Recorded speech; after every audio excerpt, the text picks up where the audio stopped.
आजमगढ़ में एक शादी के कार्यक्रम में आए सपा राष्ट्रीय अध्यक्ष अखिलेश यादव ने मीडिया से बात करते हुए कहा कि ऐतिहासिक परिणाम का इंतजार पूरे देश को है और उत्तर प्रदेश आने वाले चुनाव में सबसे बड़ी भूमिका निभाने जा रहा है। बेरोजगारी और गरीबी लगातार बढ़ रही है। पीडीए ही एनडीए का मुकाबला करेगी। आइए सुने सपा राष्ट्रीय अध्यक्ष ने मीडिया से अपने वक्तव्य में क्या कहा। समाजवादी पार्टी कार्यक्रम कर रही है और मुझे उम्मीद है कि आने वाले चुनाव में आजमगढ़ से ऐतिहासिक परिणाम आएगा। ऐतिहासिक परिणाम का इंतजार पूरे देश को भी है। उत्तर प्रदेश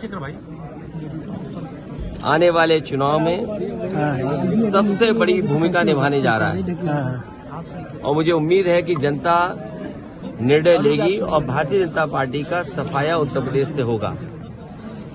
इसीलिए कई बार इस बात को समाजवादियों ने भी कहा और गठबंधन की तरफ से इस बात को कहा गया कि उत्तर प्रदेश से बीजेपी को हटाने का मतलब है देश से बीजेपी को हटना।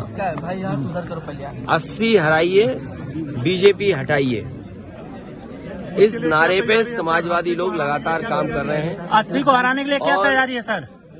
पीडीए ही एनडीए का मुकाबला करेगा। पीडीए ही मुकाबला करेगा एनडीए का।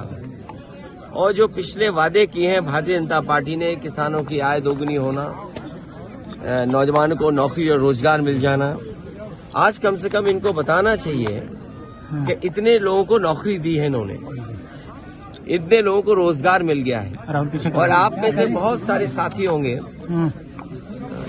बड़ी बड़ी मैगजीन अगर आप देखें, टीवी अखबार देखें, विज्ञापन तो बड़े बड़े हैं। और सदन में सरकार ने ये कहा कि 40 लाख करोड़ के एमओयू हुए हैं। अगर 40 लाख करोड़ के एमओयू होंगे तो कम से कम आजमगढ़ में नहीं तो मऊ में नहीं तो जौनपुर नहीं तो बनारस, और बनारस नहीं तो गाजीपुर, बलिया या कम से कम गोरखपुर में इन्वेस्टमेंट तो आया होगा।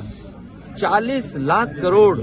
और on the floor of house कहा मुख्यमंत्री जी ने कि 40 लाख करोड़ के एमओयू हुए हैं और उद्योग लगने जा रहे हैं। जिस सरकार के 2 साल यूं ही गुजर गए हों, तीसरा बजट आने वाला हो और उसके बाद जमीनें चिन्हित कर रहे हो कि हमें जिलों में जमीनें चाहिए तब इन्वेस्टमेंट आएगा, तो जिस सरकार ने तैयारी नहीं की, मुझे नहीं लगता है कि इन्वेस्टमेंट आएगा। आज बाजार में 70% से ज्यादा कैश फ्लो कर रहा है। पहले से ज्यादा कैश आज मार्केट में है। जिन लोगों ने ये कहा कि नोटबंदी होने से भ्रष्टाचार खत्म हो जाएगा, आपने, हमने, सबने तस्वीरें देखी हैं। और मैं धन्यवाद देना चाहता हूं तमाम अपने यूट्यूबर्स को, चैनल के लोगों को, जिन्होंने झारखंड में जो पैसा पकड़ा गया उसकी तस्वीरें, उसकी वीडियो दिखाई। तो आखिरकार किसका फेलियर है ये? जो सरकार ने नोटबंदी की हो और उसके बाद 300 करोड़ से ज्यादा पैसा निकले क्या? इसी तरह उत्तर प्रदेश में याद कीजिए कि इत्र व्यापारी पे निकला था पैसा, और आरोप ये सरकार ने लगाया कि ये समाजवादियों का है। मैं तो बड़ी जिम्मेदारी के साथ आपसे कह रहा हूं कि चुनाव आने वाला है, ये बीजेपी वालों ने जो आरोप लगाए थे, कम से कम उस इत्र व्यापारी से समाजवादियों की मदद तो कराओ। तो आपकी वो पॉलिसी फेल हो गई। किसान का धान नहीं खरीदा गया, घर घर बेरोजगार बैठे, उन्हें कब नौकरी मिलेगी? और फिर जाति जनगणना कब होगी? सामाजिक न्याय बिना जाति जनगणना के संभव नहीं है। कुछ लोग सब कुछ पा रहे हैं। आप बताइए कि वाइस चांसलर के अपॉइंटमेंट में किसको नौकरी मिल रही है? कौन है लोग वाइस चांसलर? कौन अपॉइंट हो रहे हैं? और वाइस चांसलर जिनको अपॉइंट कर रहे हैं वो कौन लोग नौकरी पा रहे हैं? उसका सरकार के पास क्या जवाब है? तो जो आंकड़े बता रहे हैं देश के, वो आंकड़े दूसरे तरह के हैं। और हमारे मुख्यमंत्री जी कहते हैं कि $1 ट्रिलियन इकोनॉमी बनाएंगे। अंग्रेजी में तो इसलिए बोलते हैं कि आपको समझ में नहीं आए।